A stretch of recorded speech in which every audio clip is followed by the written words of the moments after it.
The alarm shrieked through the research station like a dying animal.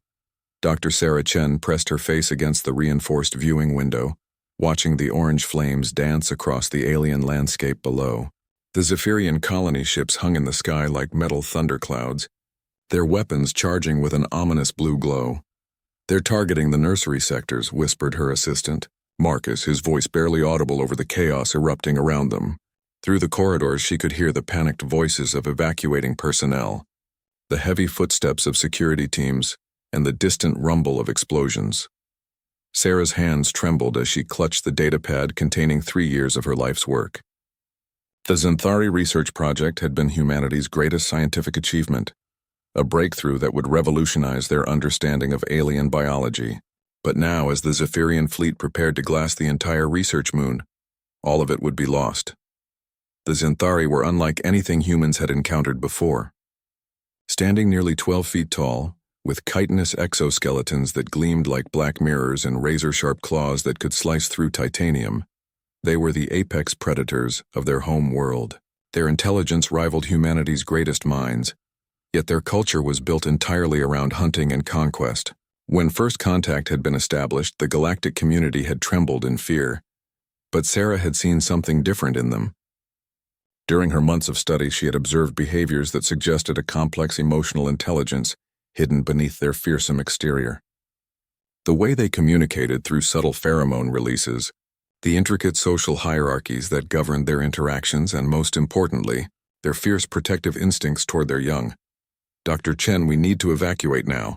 A security officer burst through the laboratory doors, his face grim behind his helmet's visor. "The Zephyrians have broken through our orbital defenses. We have maybe 10 minutes before this entire facility is reduced to ash." Sarah looked back at the containment chambers where 5 Xanthari juveniles rested in artificial hibernation. The offspring had been found orphaned on a devastated world, the sole survivors of a Zephyrian cleansing operation. Against all protocols, Sarah had convinced her superiors to allow her to study and care for them. They were barely larger than human toddlers, their exoskeletons still soft and their claws undeveloped. "What about the specimens?" she asked, knowing the answer before the words left her mouth. The security officer's expression darkened. "Command's orders are clear. Nothing can fall into Zephyrian hands.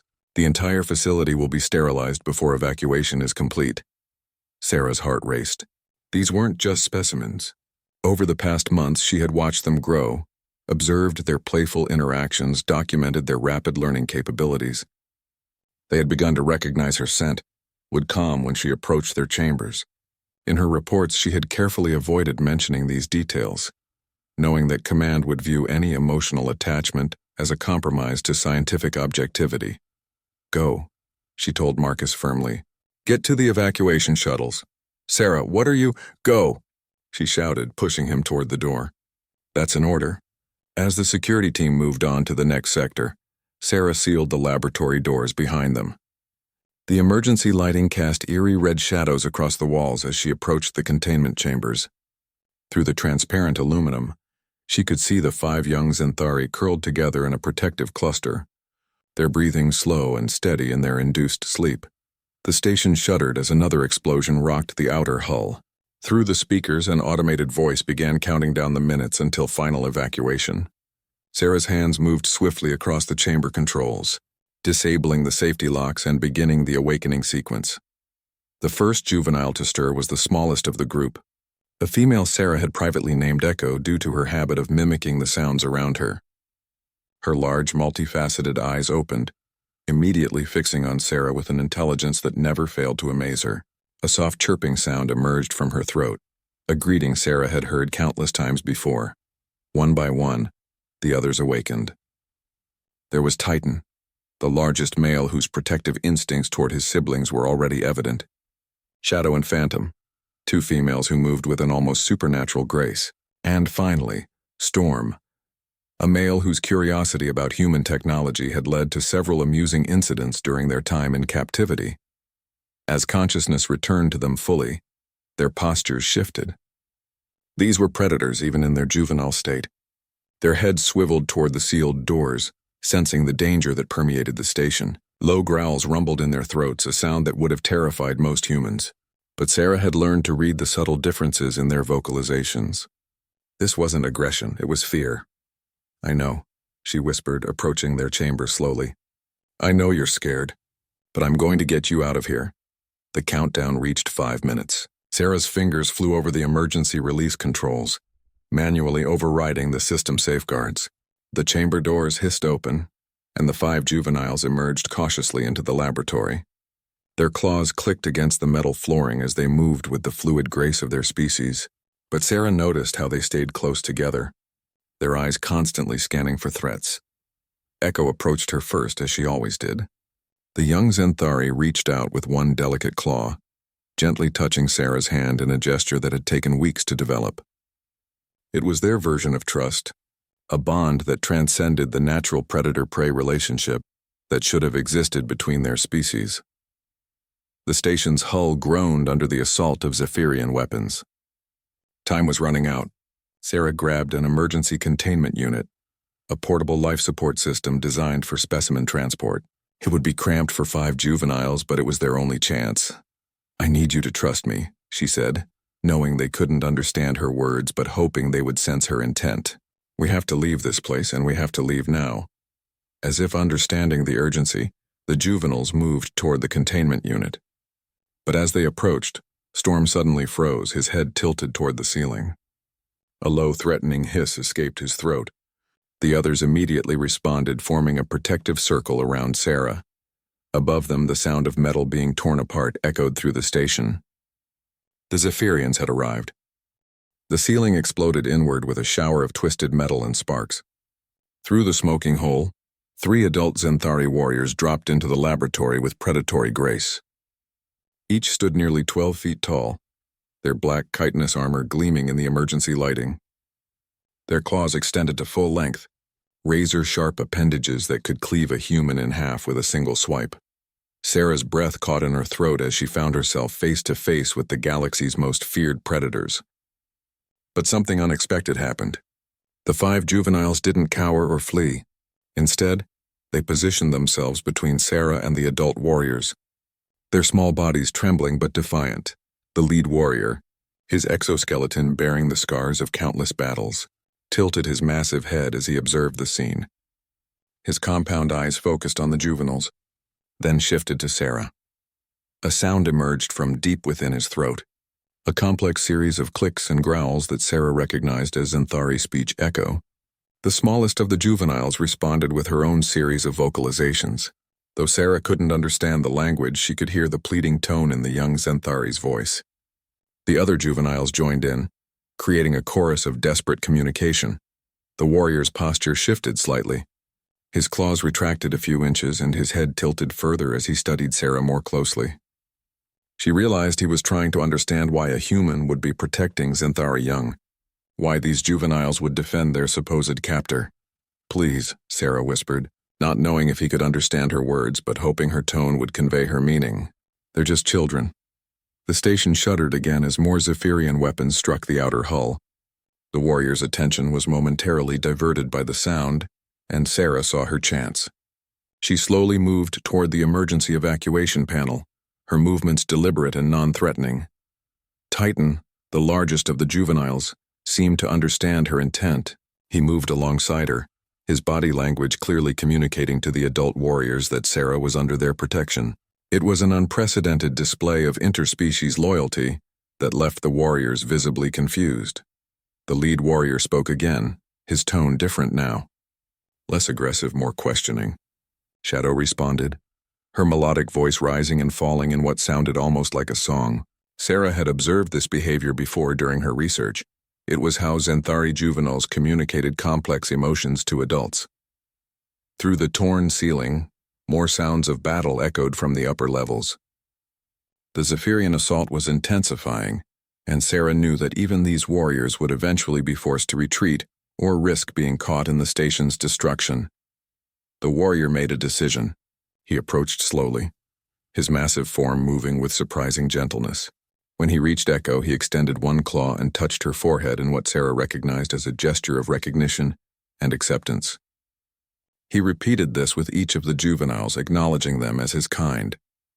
Then he turned to Sarah. His alien features were impossible to read, but his body language had shifted completely. The aggressive posture was gone, replaced by something that almost resembled curiosity. He spoke again, and this time Echo translated, her chirping sounds directed at Sarah. Though she couldn't understand the words, Sarah sensed the meaning. The warrior was asking why she had protected them, why she had risked her life for creatures that should have been her enemies. Because they're children, Sarah said again, gesturing to the juveniles. Because someone has to protect the innocent. The warrior's head tilted again, and Sarah caught something in his multifaceted eyes that shocked her. Respect. He had understood, if not her words, then certainly her intent. The emergency klaxon suddenly cut out, replaced by a new sound that made all the Zenthari freeze. A deep, resonant tone echoed through the station's communication system. The warrior's posture immediately became alert, and he responded with a series of rapid clicks. That's the retreat signal, Sarah realized aloud. The Zephyrian fleet was preparing to withdraw, which meant the station's destruction was imminent. The warrior turned to the juveniles and spoke urgently. Their response was immediate and unanimous. They moved closer to Sarah, forming a protective circle around her. Their message was clear. Where she went, they would follow. For a moment, the warrior stood motionless, processing this unprecedented situation. An enemy species had protected his kind's young, and now those young refused to abandon their protector. It was a scenario no Zenthari tactical manual had ever contemplated. He made a series of rapid gestures, and the other two warriors moved to the edges of the laboratory, taking defensive positions. Then he approached Sarah directly, his massive form looming over her. Slowly, deliberately, he extended one claw toward her. Sarah's heart pounded as she realized what he was offering. The gesture was unmistakable. He was requesting physical contact, the highest form of trust a Zenthari could offer to another being. With trembling hands, she reached out and gently touched his claw with her fingertips.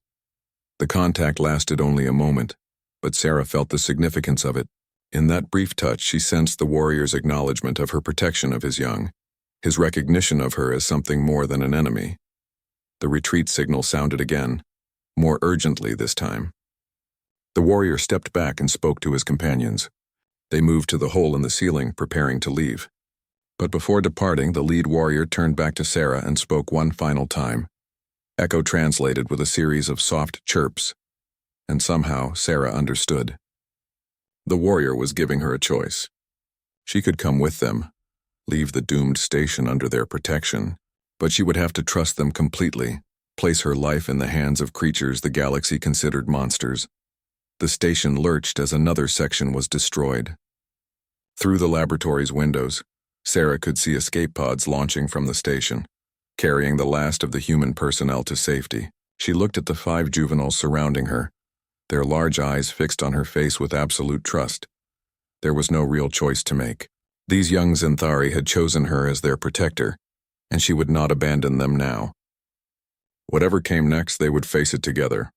Sarah nodded to the warrior, who immediately gestured to his companions. They descended from the ceiling opening, their movements swift and purposeful. The lead warrior approached Sarah again, but this time he gently scooped her up in his massive arms, cradling her against his armored chest with surprising tenderness. The juveniles didn't hesitate.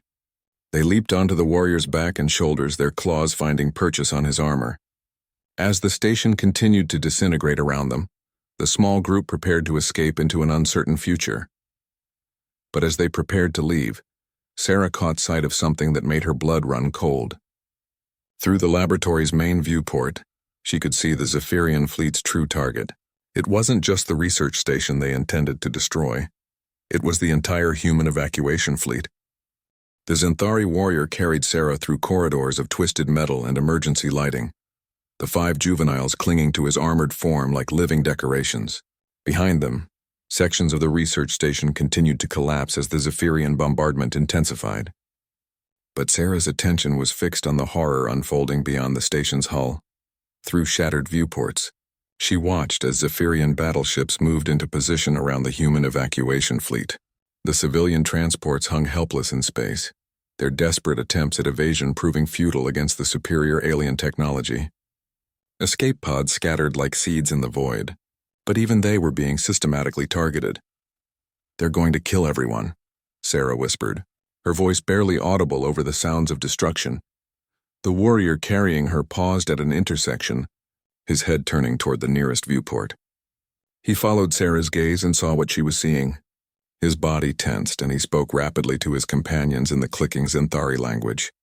Echo, perched on the warrior's shoulder near Sarah's head, responded with urgent chirping sounds. The young Zinthari's tone was distressed, and Sarah realized that even these children understood the magnitude of what was happening outside. The lead warrior made a decision. Instead of continuing toward what Sarah assumed was their extraction point, he changed direction, moving through the station toward the command center. His companions followed without question, their trust in his judgment absolute. As they moved through the devastated corridors, Sarah caught glimpses of the station's final moments. Emergency bulkheads had sealed automatically, trapping fires and toxic gases in isolated sections. The artificial gravity flickered intermittently, causing debris to float in chaotic patterns. Through it all, the Zinthari warriors moved with purpose, their enhanced senses navigating the maze of destruction with ease. They reached the command center to find it abandoned but still functional. Banks of monitors displayed the tactical situation in horrifying detail. The human evacuation fleet was being systematically destroyed ship by ship. The Zephyrian forces had taken positions that allowed them to pick off the fleeing vessels with methodical precision. The warrior set Sarah down gently, his massive hands steadying her as her legs adjusted to supporting her weight again. The juveniles immediately surrounded her, their protective formation never wavering even in this alien environment. Sarah approached the command console, her fingers flying over controls she had trained on but never used in an actual emergency. The station's communication array was still operational, powerful enough to reach the evacuation fleet but also capable of broadcasting on Zephyrian military frequencies. "I can contact both fleets," Sarah said, turning to the lead warrior. "I can try to establish communication." The warrior studied the displays, his compound eyes processing the tactical information with remarkable speed. He spoke to his companions, and Sarah caught fragments of words she recognized from her research. They were discussing strategy, weighing options with the cold efficiency of experienced soldiers. Titan, the largest of the juveniles, approached the console and began making soft vocalizations toward the warrior. His tone was questioning, almost pleading. The other juveniles joined him, their combined voices creating a harmony that seemed to resonate through the command center. The warrior's posture shifted as he listened to them. Sarah watched in amazement as the deadly predator's expression softened, his attention focused entirely on the young voices. When they finished speaking, he stood motionless for several long moments. Finally, he turned to Sarah and gestured toward the communication console. His meaning was clear. He was giving her permission to try. Sarah activated the emergency broadcast system, her hands trembling as she opened channels to both the human evacuation fleet and the Zephyrian forces. The static-filled responses came immediately, overlapping voices in multiple languages, creating a cacophony of confusion and fear. "This is Dr. Sarah Chen aboard Research Station Kepler 7, she began, her voice steady despite her fear. "I am requesting immediate cessation of hostilities." The response was immediate and harsh. The Zephyrian fleet commander's voice cut through the static, his words translated by the station's universal language processor. "Human vessel, you will surrender or be destroyed. No negotiations are acceptable." "I have 5 Zinthari juveniles under my protection," Sarah continued, looking directly at the lead warrior as she spoke. "They are alive and unharmed. I am requesting safe passage for all parties." The communication channel fell silent. Sarah could imagine the confusion her words had caused on both sides. Humans protecting Zinthari young was unprecedented, a scenario that challenged the fundamental assumptions of the conflict. The human fleet admiral's voice crackled through the speakers next. "Dr. Chen, this is Admiral Morrison. What is your situation? Are you being held hostage?" Before Sarah could respond, the Zinthari warrior stepped forward. He placed one massive claw on the communication console and spoke directly into the transmitter. His words were in his own language, but the tone was unmistakable. He was asserting authority over the situation. Echo moved to Sarah's side and began translating, her chirping sounds providing a bridge between the species. Though Sarah couldn't understand the exact words, she sensed the warrior was explaining the situation to his own forces, describing what he had witnessed in the laboratory. The Zephyrian fleet commander responded with obvious skepticism, his voice rising in anger. But the warrior persisted, his tone becoming more insistent. The juveniles joined in, their young voices adding weight to his arguments. Then something remarkable happened. The bombardment stopped.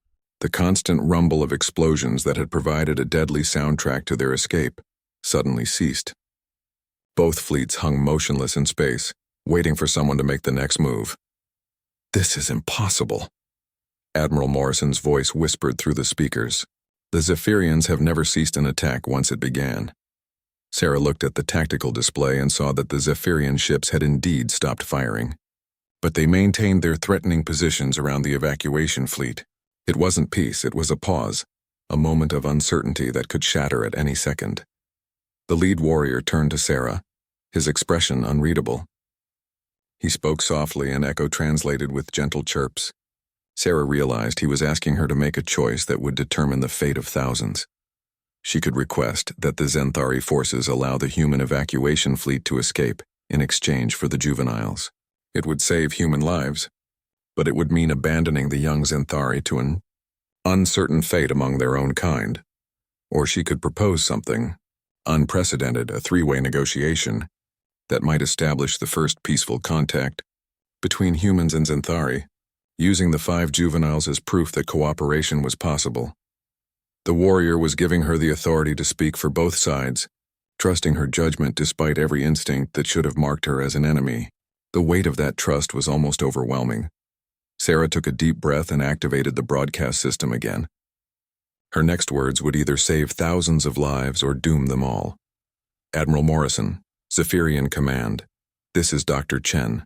I am proposing an immediate 3-party negotiation. I believe we have an opportunity here that has never existed before." The silence that followed seemed to stretch into eternity. Sarah felt the 5 juveniles press closer to her, their warm bodies providing comfort and strength. The lead warrior remained motionless, his faith in her decision absolute. Finally, Admiral Morrison's voice returned, tight with disbelief. "Dr. Chen, you're asking us to negotiate with genocidal aliens who were trying to kill us 5 minutes ago." "Yes," Sarah replied simply. "I am." The negotiations took place in the most unlikely venue imaginable, the damaged command center of a doomed research station, with debris floating past the viewports and emergency lighting, casting strange shadows across the walls. Sarah found herself serving as translator between 2 species that had been killing each other for decades. Admiral Morrison had reluctantly agreed to send a small diplomatic shuttle to the station, while the Zephyrian fleet commander dispatched his own representatives. The human delegation consisted of 3 officers, who looked extremely uncomfortable as they entered the command center to find themselves sharing space with towering Zenthari warriors. The Zephyrian negotiators were equally unsettled. These were beings who had built their entire culture around concepts of dominance and predation, yet here they stood in the presence of a human who had protected their young. It challenged everything they believed about the nature of their enemies. Sarah sat at the center of the room with the 5 juveniles arranged around her. They had refused to leave her side, forming what the Zenthari recognized as a protection formation. Their presence served as a constant reminder of why this unprecedented meeting was taking place. "The terms are simple," Admiral Morrison began, his voice tight with controlled emotion. "Safe passage for our evacuation fleet, and we'll consider this incident closed." The lead Zephyrian negotiator, a scarred veteran whose translator collar rendered his clicks into precise English, responded immediately. "Your terms are unacceptable. This system belongs to our allies. Your presence here is an act of aggression." "Our presence here was scientific," Sarah interjected before the human admiral could respond. "We were studying Zenthari biology to better understand your species, not to develop weapons." The Zephyrian's compound eyes fixed on her with unsettling intensity. "You held our young captive." "I protected them," Sarah replied firmly. "They were orphans, the only survivors of a planetary bombardment. Without care, they would have died." Echo, the smallest of the juveniles, suddenly stood and began speaking in the complex Zenthari language. Her voice was clear and melodic, carrying an emotional weight that made both negotiators pause. The other juveniles joined her, creating a harmony that seemed to fill the entire command center. The Zephyrian negotiator's posture shifted as he listened. Sarah had observed this behavior during her research. Young Xanthari possessed an almost hypnotic ability to communicate emotional truths that adults had learned to suppress. It was an evolutionary adaptation that ensured their survival in a predator society. When the juveniles finished speaking, the negotiator remained silent for several long moments. When he finally spoke, his tone had changed completely. "They speak of kindness," he said slowly, as if the concept was foreign to him. "They describe care given without expectation of reward, protection offered at great personal risk. Such behavior is unknown among other species." Admiral Morrison frowned. "What are you saying?" "I am saying that these young ones have experienced something that contradicts everything we believed about humanity," the Zephyrian replied. "You are supposed to be weak, cowardly, interested only in your own survival. Yet this female risked her life to preserve the offspring of her enemies." Sarah felt a surge of hope. "Perhaps your beliefs about us are as flawed as our beliefs about you." The Zephyrian negotiator studied her carefully. "You suggest that our species have been fighting based on misconceptions?" "I'm suggesting that maybe we've never really tried to understand each other," Sarah replied. "Fear and prejudice have defined our relationship from the beginning. But these 5 juveniles prove that cooperation is possible." Admiral Morrison looked skeptical. "Dr. Chen, with all due respect, we're talking about a species that has systematically destroyed dozens of human colonies. And we've responded by developing weapons specifically designed to kill Xanthari," Sarah countered. "Both sides have committed atrocities. The question is whether we're willing to break that cycle." Titan, the largest of the juveniles, approached the human admiral. The officer instinctively stepped back, his hand moving toward his sidearm. But Titan moved slowly, deliberately until he was close, enough to extend one small claw toward the human. The gesture was unmistakable, the same offer of trust that his species adult had, extended to Sarah. Admiral Morrison stared at the outstretched claw, clearly struggling with decades of conditioning that marked these beings as monsters. "He's offering you trust," Sarah explained softly. "In Xanthari culture, it's the highest honor they can give." After a moment's hesitation, Admiral Morrison slowly extended his hand and allowed his fingertips to brush against the juvenile's claw. The contact lasted only seconds, but the impact was visible on both participants. "My God," the Admiral whispered. "It's just a child." The Zephyrian negotiator observed this exchange with obvious fascination. "You respond to our young with protective instincts just as we do. This suggests neural pathways we did not believe existed in your species. Maybe we're more alike than either side wants to admit," Sarah suggested. The negotiations continued for hours, with both sides gradually moving away from their original positions. The human evacuation fleet remained in position, protected by an increasingly fragile ceasefire. But as the discussions progressed, something remarkable began to emerge: the framework for an actual peace agreement. The Zephyrians proposed a radical solution. Rather than demanding territory or tribute, they suggested the establishment of joint research stations where both species could study each other under controlled conditions. The humans would provide their advanced medical technology, while the Xanthari would share their superior materials science. "You're proposing scientific cooperation between our species?" Admiral Morrison asked, his disbelief evident. "We are proposing survival," the Zephyrian replied. "Our species have been depleting our resources through constant warfare. Cooperation could benefit both sides." Sarah felt a surge of excitement. The juveniles could serve as ambassadors, proof that peaceful coexistence is possible. They've already formed bonds with humans. They could help others of both species learn to do the same. But even as hope began to build, new complications arose. Both the human and Zephyrian governments would need to approve any agreement, and there were hardliners on both sides who would see cooperation as betrayal. "There will be resistance," Admiral Morrison admitted. "Many humans see the Xanthari as irredeemably hostile. And many of my people view humans as prey animals unworthy of respect," the Zephyrian negotiator added. "Changing those perceptions will require time and patience." Shadow, one of the quieter juveniles, suddenly moved to the center of the room. She began to sing, her voice creating a haunting melody that seemed to resonate through the command center's hull. One by one, the other juveniles joined her, their voices blending in perfect harmony. The effect was immediate and profound. Both human and Xanthari negotiators fell silent, their attention completely captured by the otherworldly music. Sarah had never heard the juveniles sing together like this, and she realized they were communicating something that transcended language barriers. When the song ended, the silence stretched for several long moments. Finally, the Zephyrian negotiator spoke, his voice filled with something that might have been wonder. "They sing of tomorrow," he said, "of a future where fear does not govern the actions of either species. It is a dream we have not dared to imagine." Admiral Morrison nodded slowly. "Then maybe it's time we started imagining it." The formal negotiations were far from over, but in that moment, Sarah knew they had achieved something unprecedented. The 5 juveniles had done more than survive their ordeal. They had become bridges between 2 species that had seemed destined for eternal conflict. But as promising as the negotiations appeared, Sarah couldn't shake the feeling that their greatest challenges still lay ahead.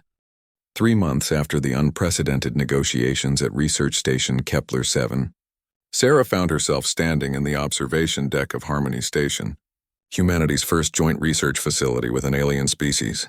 Through the reinforced transparent aluminum windows, she watched human and Xanthari engineers working side by side on the construction of additional laboratory modules. The sight still amazed her.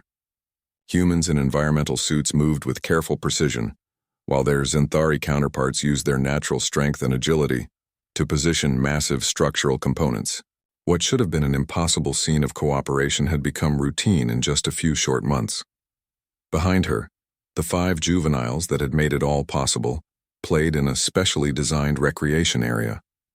They had grown considerably since their rescue, their exoskeletons hardening and their claws developing the razor sharpness of their adult counterparts. But their personalities remained unchanged, curious, playful, and utterly trusting of their human caretakers. "The integration protocols are exceeding all projections," reported Dr. James Crawford, Sarah's new research partner and one of the few humans who had volunteered for the joint assignment. "We've documented over 1,000 instances of successful human-Xanthari cooperation in just the past week." Sarah nodded, but her attention was focused on a more concerning development. Through the communication networks, reports were filtering in from both human and Xanthari space about growing opposition to the peace process. Hardline factions on both sides were demanding an end to what they saw as dangerous collaboration with hereditary enemies. "Any word from the Zephyrian fleet?" Sarah asked, referring to the same ships that had nearly destroyed the evacuation fleet months earlier. "They've been reassigned to border patrol duties," Crawford replied. "Command thinks it's better to keep them away from the station until the political situation stabilizes." The political situation was anything but stable.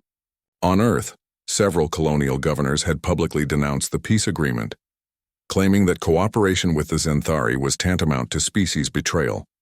Among the Xanthari, entire clan hierarchies were in upheaval as traditional warrior castes struggled to adapt to the concept of peaceful coexistence. Echo approached Sarah, her movements now displaying the fluid grace of adolescent Xanthari development. The young female had become something of a celebrity throughout both human and Xanthari space. Her story broadcast as proof that cooperation was possible. But Sarah worried about the pressure such attention placed on someone so young. "The clan mothers wish to speak with you," Echo said, her English now nearly perfect after months of intensive study. The juveniles had proven remarkably adept at language acquisition, mastering human speech patterns with startling speed. Sarah turned toward the communication center where a priority transmission was waiting. The clan mothers were the matriarchal leaders of Xanthari society, ancient females whose authority superseded even the most powerful warriors. If they wanted to speak with her directly, it could only mean that the political crisis had reached critical levels. The holographic display activated, revealing 3 imposing figures whose exoskeletons bore the intricate scarification patterns that marked them as clan mothers. Their compound eyes fixed on Sarah with an intensity that made her feel like a specimen under examination. "Human friend of young," the center figure spoke, using the formal title the Xanthari had created for Sarah. "We must speak of matters that threaten the peace weaving you have begun." Sarah inclined her head respectfully. I am honored by your attention, revered mothers. How may I serve? The warrior clans grow restless, the left figure replied. And many question the wisdom of alliance with a species they have been taught to hunt. They speak of ancient laws that forbid the protection of alien young. The third clan mother leaned forward, her scarred features grave. There are those who would see the 5 Who Bridge worlds removed from your care, returned to traditional Xanthari upbringing. They believe the influence of human customs has corrupted their natural development. Sarah felt a chill of fear run down her spine. The idea of separating the juveniles from their human companions was horrifying, not just for emotional reasons, but because it would effectively end the peace process. The juveniles were living proof that cooperation was possible. Without them, the hardliners on both sides would quickly gain the upper hand. The 5 Who Bridge worlds have chosen their path, Sarah replied carefully. They remain loyal to their species while embracing friendship with humanity. Surely this demonstrates the strength of Xanthari character, not its weakness. The Center clan mother's mandibles clicked, and what Sarah had learned was an expression of approval. You speak wisdom, human friend of young. But wisdom alone may not be sufficient to prevent the storm that approaches. What storm? Sarah asked, though she feared she already knew the answer. Clan Vorthak has issued a challenge of legitimacy, the left clan mother explained. They claim that the 5 Who Bridge worlds have been contaminated by human influence and must be returned to proper Xanthari guidance. If the challenge is accepted, it must be resolved through trial by combat. Sarah's blood ran cold. Trial by combat in Xanthari society was a fight to the death, with the winner's position becoming absolute law. If Clan Vorthak won, they would have the right to take the juveniles and end all cooperation with humanity. Who would serve as champion for the 5 Who Bridge worlds? Sarah asked.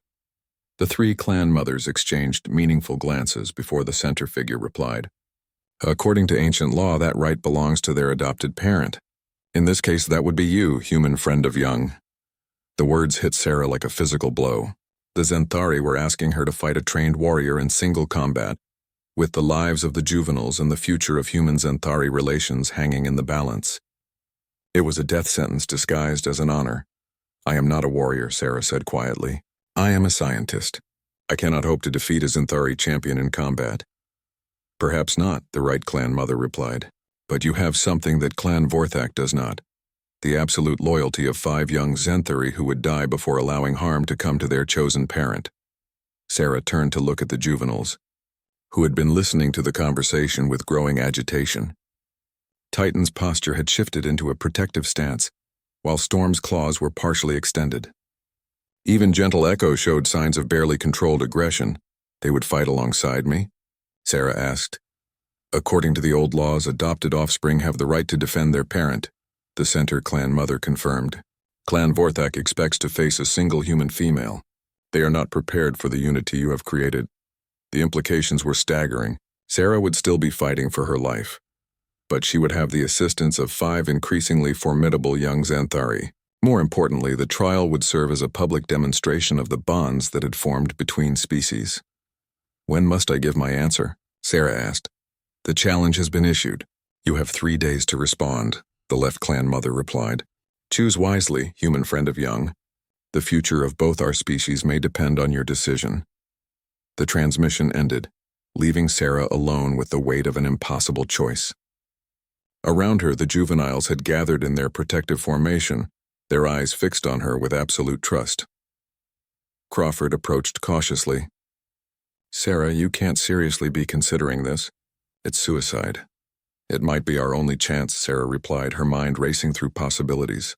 If we refuse the challenge, the hardliners will claim we're cowards.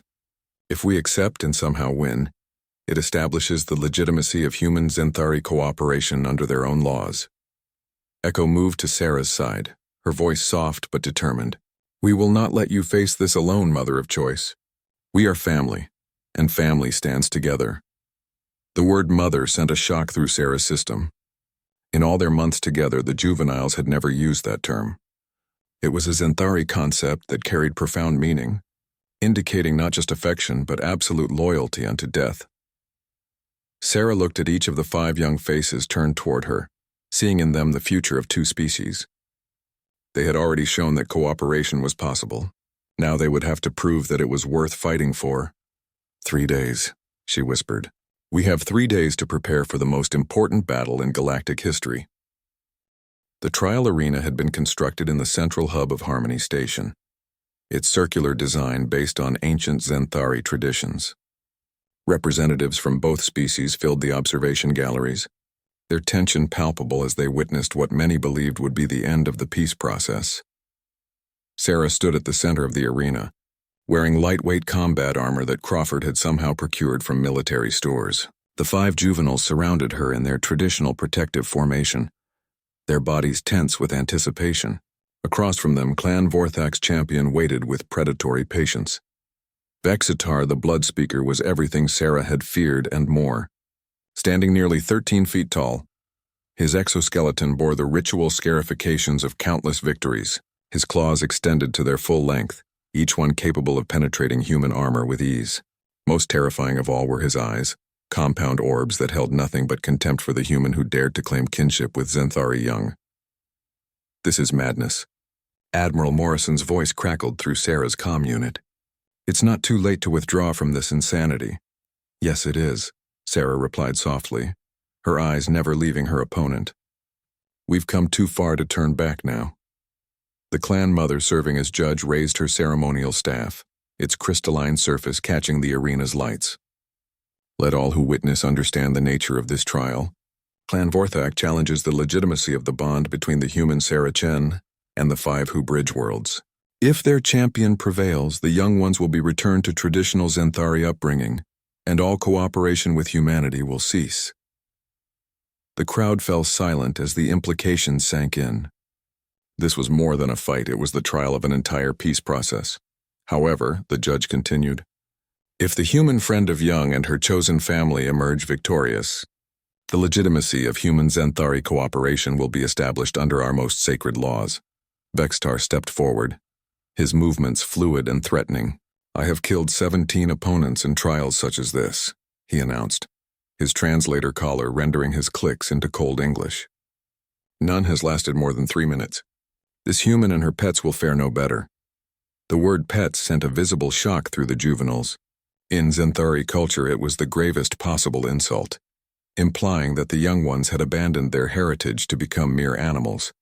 Titan's claws extended fully, while Storm released a low growl that echoed through the arena. They are not pets, Sarah said firmly, stepping forward to meet the champion's gaze.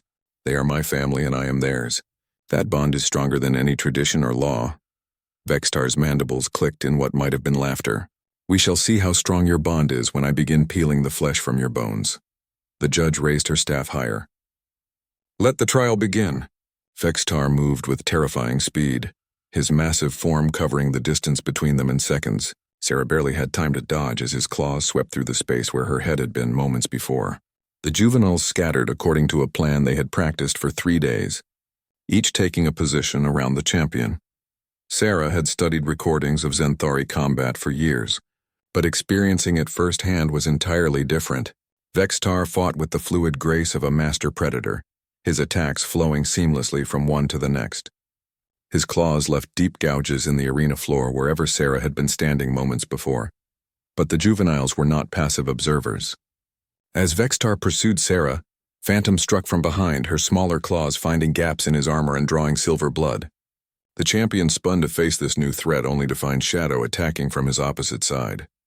Impossible, Vexitar snarled as he fended off the coordinated assault. Young ones do not fight in perfect coordination. They lack the experience. They don't need experience, Sarah gasped as she rolled away from another swipe. They have trust. The truth of her words became evident as the battle continued. The 5 juveniles moved as a single entity, each anticipating the other's actions with supernatural precision. When Titan engaged Vexitar head-on, Storm was already in position to strike at his flank. When Echo created a distraction with her agility, Phantom and Shadow were ready to exploit the opening. Sarah realized that what she was witnessing was evolution in action. The juveniles had learned to combine their natural Zenthari hunting instincts with human concepts of teamwork and sacrifice. They were becoming something entirely new, a bridge between 2 species that incorporated the best traits of both. But Vexitar was still a master warrior with decades of experience. As the battle progressed, his initial confusion gave way to cold calculation. He began targeting the juveniles individually, using his superior reach and strength to drive them apart. A devastating blow from his tail caught Storm across the chest, sending the young male crashing into the arena wall. Storm struggled to rise, silver blood flowing from a deep gash in his exoskeleton. The sight of her adopted son's injury sent a surge of rage through Sarah that surprised her with its intensity. "You want to hurt them?" she shouted, charging at Vextar with nothing but a vibro knife in her hand. "You'll have to go through me first." Her attack was hopeless from a tactical standpoint, a human with a knife against a 13-foot killing machine. But it accomplished something more important than tactical advantage. It demonstrated to the watching crowds exactly what the bond between species meant. Vextar caught Sarah's wrist easily, his claws beginning to close around her forearm. But before he could complete the killing stroke, all 5 juveniles struck simultaneously. They moved with absolute coordination, each targeting a different vulnerable point on the champion's anatomy. Titan's claws found the gap between Vextar's chest and arm plates. Echo's smaller but sharper talons pierced the sensitive membrane behind his neck crest. Phantom and Shadow struck his legs in perfect synchronization, while Storm, despite his injuries, managed to rake his claws across the champion's compound eyes. The combined assault was more than even Vextar could handle. He staggered backward, silver blood flowing from multiple wounds, his vision impaired by Storm's desperate strike.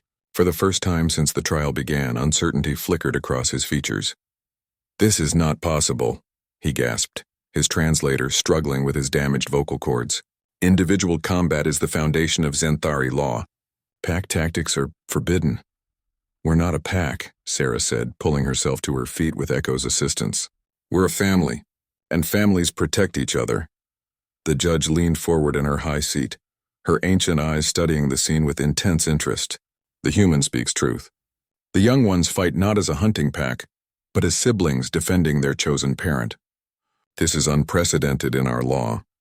Vextar tried to rally, raising his claws for another attack, but the coordinated damage had taken its toll. His movements were sluggish, his balance uncertain. When the juveniles positioned themselves between him and Sarah once again, he finally understood the futility of his situation. "I yield," he said quietly, his claws retracting as he sank to his knees. "The bond you claim is real. I cannot defeat a family that fights as one."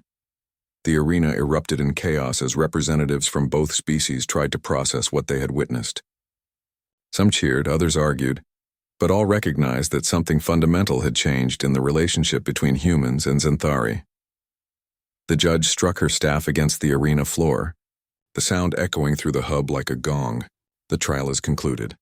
The legitimacy of the bond between the human Sarah Chen and the 5 who bridge worlds is established under sacred law. Let all who oppose this union understand. They challenge not just individual will, but the emergence of something greater than either species alone." As medical teams rushed to tend to Storm's injuries, Sarah gathered the other juveniles around her. They had won more than a trial. They had proven that evolution was possible, that the future could be different from the past. But even as the celebration began, Sarah knew that this was only the beginning. The real work of building peace between 2 species had only just started.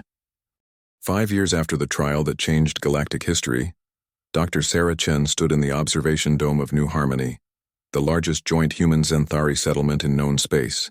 The city sprawled beneath her like a living organism, its architecture blending human geometric precision with Zenthari organic curves in ways that created something entirely new and beautiful. Through the transparent walls, she could see children of both species playing together in carefully designed parks. Human toddlers rode on the backs of young Zenthari with gleeful laughter, while adolescent humans taught their alien friends to play baseball with modified rules that accommodated claws and enhanced reflexes. The integration statistics for the 3rd quarter are remarkable, reported Dr. Elena Vasquez, Sarah's successor as head of the Human Zenthari Cooperation Initiative. "We're seeing cooperation levels that exceed even our most optimistic projections." Sarah nodded, but her attention was focused on a particular group in the central plaza below. 5 fully adult Zenthari moved through the crowd with confidence and grace, their exoskeletons now bearing the distinctive scarification patterns that marked them as ambassadors between species. These were her children, though the term had evolved to encompass something far more profound than simple adoption. Echo, now bearing the formal name Echo of Two Worlds, served as the primary translator for diplomatic missions. Her natural gift for language had developed into an almost supernatural ability to bridge communication gaps between species. She had successfully mediated 17 potential conflicts between human and Zenthari settlements. Titan, whose official designation was Titan Shield of Peace, had become the head of security for all joint settlements. His protective instincts had evolved into a comprehensive understanding of both human and Zenthari psychology, making him uniquely qualified to prevent the misunderstandings that could spark violence. Storm, despite the scars from his trial combat, now led the joint military training programs as Stormbringer of Unity. His curriculum had produced the first generation of truly integrated human Zenthari combat units, forces that fought with a coordination that neither species could achieve alone. Shadow and Phantom, now known as the Twin Spirits of Exploration, headed the joint scientific expeditions that were pushing the boundaries of known space. Their unique ability to move unseen had evolved into a talent for discovering hidden worlds and making first contact with new species. "They've exceeded every expectation," Sarah murmured, watching as Echo patiently explained human customs to a group of newly arrived Zenthari settlers. "Sometimes I wonder if they even need us anymore." "Of course they do," Elena replied with a smile. "You're their anchor, Sarah. You represent the original choice that made all of this possible. The decision to protect rather than destroy, to nurture rather than fear." A soft chime indicated an incoming priority transmission. Sarah activated the communication system to find Admiral Morrison's familiar face appearing in the holographic display. He looked older but more peaceful than she remembered from their desperate days during the evacuation crisis. "Sarah, we've received the final reports from the Galactic Council," he announced, his voice carrying barely contained excitement. "The Human Zenthari Alliance has been formally recognized as a template for interspecies cooperation. 6 other species have requested similar integration programs." Sarah felt a surge of pride and wonder. What had begun with 5 orphaned children and a desperate act of protection had grown into a galactic movement. The principles they had discovered, that trust could transcend genetic programming, that cooperation could overcome instinct, were spreading throughout known space. "There's more," Admiral Morrison continued. "The Council has approved funding for the Deep Space Integration Project. They want to establish joint colonies beyond the rim, places where multiple species can develop entirely new forms of civilization." Through the observation dome, Sarah could see the 5 ambassadors turning toward her location. Even at this distance, their enhanced senses had detected her emotional response to the news. As one, they began moving toward the central tower where she stood. "It seems your children have noticed the commotion," Elena observed with amusement. They arrived within minutes, their adult forms impressive, but still retaining traces of the young beings Sarah had once protected.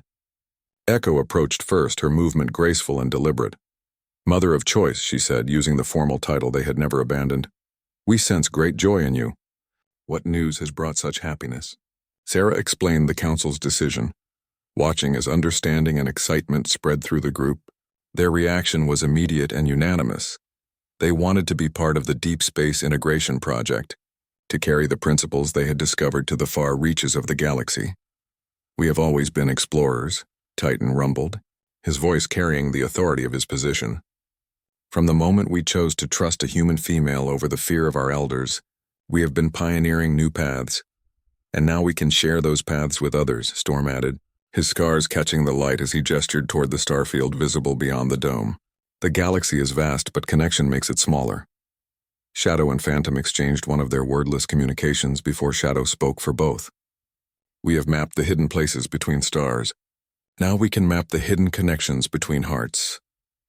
Sarah felt tears forming in her eyes as she looked at these remarkable beings who had become so much more than she had ever imagined possible. They were no longer the frightened children she had rescued from a burning research station.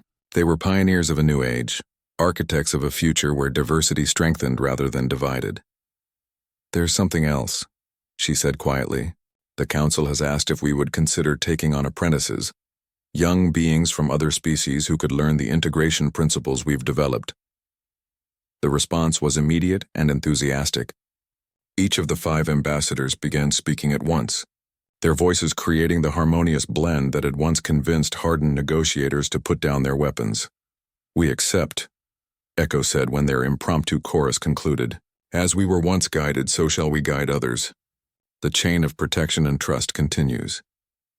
As the evening deepened and the artificial stars of the city began to twinkle below, Sarah found herself reflecting on the journey that had brought them to this point. A simple act of compassion, refusing to abandon 5 alien children to certain death, had somehow grown into a galactic transformation. The fire that had consumed the research station had seemed like an ending, a destruction of everything she had worked for.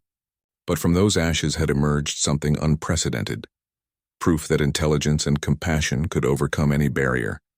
That family was not defined by genetics but by choice. Now, as she prepared to help launch the next phase of galactic integration, Sarah understood that this was what humanity brought to the cosmos. Not superior technology or military might, but the radical concept that anyone could choose to protect the vulnerable, that anyone could decide to build bridges instead of walls. The 5 beings who had once clutched to her chest as she fled a burning station were now ready to carry that message to the stars. And in carrying it, they would ensure that the fire of compassion would never again be consumed by the darkness of fear. The future stretched ahead, vast and full of possibilities. And somewhere in that future, other frightened children would find protectors, other species would discover cooperation, and the galaxy would continue to learn that the strongest bonds were those forged, not in conquest, but in the simple decision to care. The nest had burned, but from its ashes had risen something greater than anyone had dared to dream.